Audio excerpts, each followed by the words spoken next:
सुनियो ध्यान लगाए।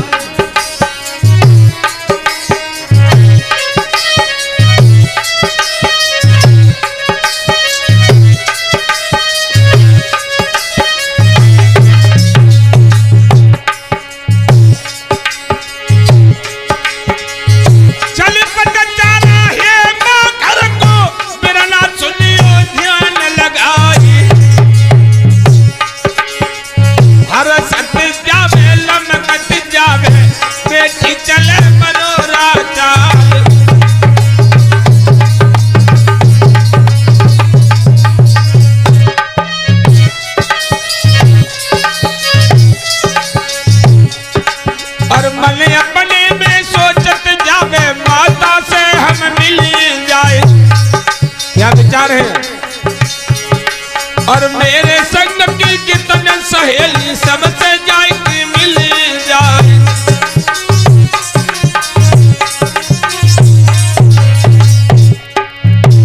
जा रही है धीरे धीरे धीरे धीरे धीरे धीरे बेहड़ में पहुंची है। क्या हुआ?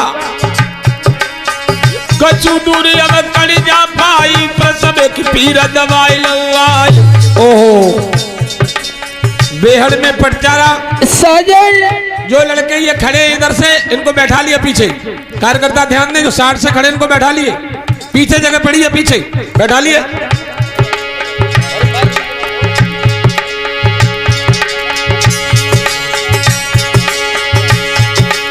आज पटचारा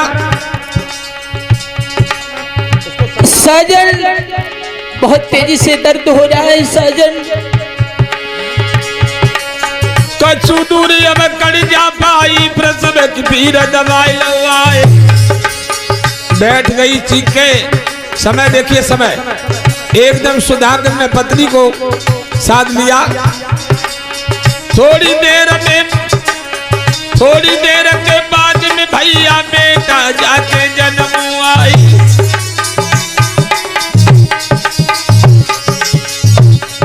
एक दूसरे बच्चे को जन्म दिया है।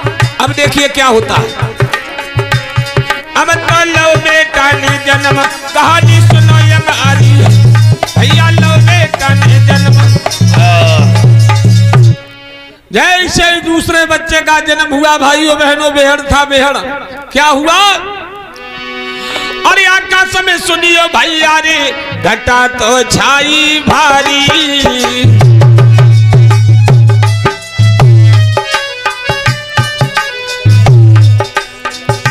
एकदम काले बादल आ गए। पानी बरसने लगा। थोड़ी देर हम लोग सोचे एक महिला जंगल में हो और उसके ऊपर पानी बरसना शुरू हो जाए। वो भी समय कैसा हो जब वो बच्चे को जन्म दे। बच्चे को जन्म दिया तो काले बादल आ गए। बारिश होने लगी। बारिश बेहड़ में फंस गई पटचारा।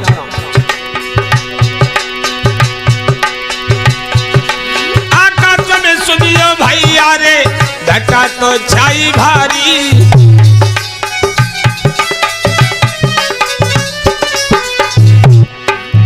ठंडी ठंडी फार रे का पड़ी रही मेरे भाई।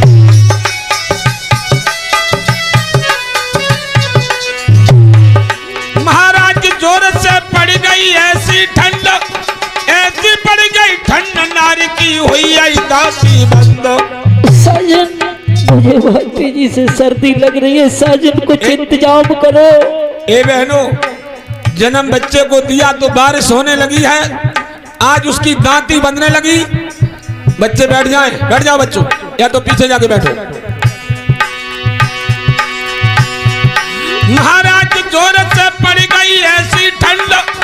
ऐसी पड़ गई ठंड नारी की हुई आई दांती बंद।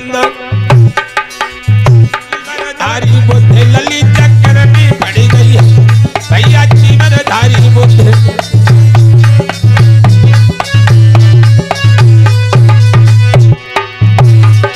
चक्कर में फंस गई है बेटी चक्कर में फंसी गई है।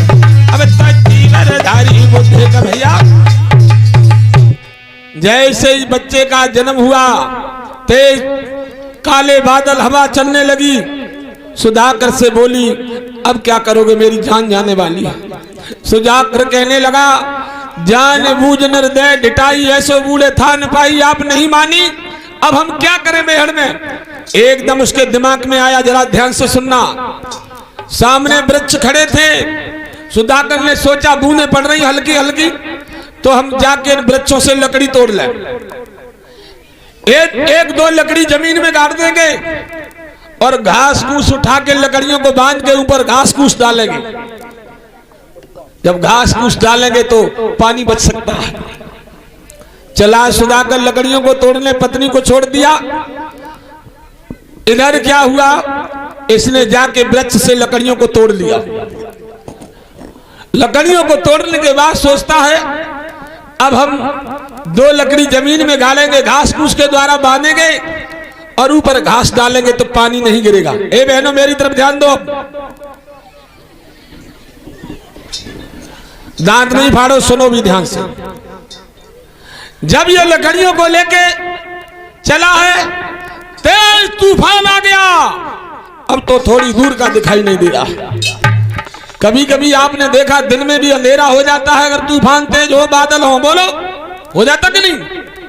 तेज तूफान, बारिश हो रही, थोड़ी दूर का दिखाई नहीं दे रहा। एकदम बिजली तड़पती है, बिजली आकाश वाली बिजली, और इस बिजली में कोई फर्क नहीं है। कैसे नहीं है, अजमा के देखो। आकाश की बिजली भी बिना पानी के नहीं बन सकती है, बोलो बनेगी। जब बादलों में पानी होता तभी तो बिजली तड़पती है, पानी नहीं है तब क्यों नहीं तड़पती है। ये बिजली भी बिना पानी के नहीं बनाई जा सकती है, और आकाश वाली बिजली भी बिना पानी के नहीं तड़प सकती है। याद रखना, बादलों में पानी होता है, हवा और पानी का टकराव से करंट पैदा होता है, और ये बिजली भी पानी से बनती है।